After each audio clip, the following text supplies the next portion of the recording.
Një prej momenteve më të veçanta të ndeshjes Vllaznia Teuta ishte ai gjatë pushimit të pjesëve, kur në fushën e Loro Poricit u rikthye pas plot 10 vitesh. Ish trajneri i Kuqe Blu, italiani Baldo Raineri. Klubi i futbollit Vllaznia nderoi ato me titullin mirënjohje, të cilin ja dorëzuan drejtori sportiv Jorisin Sinani dhe mesfushori Ardit Krymi, një prej talenteve të zbuluara pikërisht nga Raineri.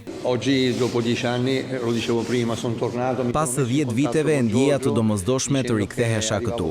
Shkodra është shtëpia ime e dytë. Takova shumë njerëz me të cilët kam punuar dhe mbi të gjitha Ardit Krymin. Në Shkodër mund të vi edhe në këmbë, sepse ky qytet ka një vend të veçantë në zemrën time. Megjithëse ndeshja përfundoi me humbjen 0-1 të Vllaznisë ndaj Teutës, trajneri italian vlerësoi ekipin aktual Kuqe Blu. Ky është një rikthim i bukur. Falenderoj stafin drejtues për skuadrën cilësore që kanë krijuar këtë sezon. E ndjek rregullisht kampionatin shqiptar.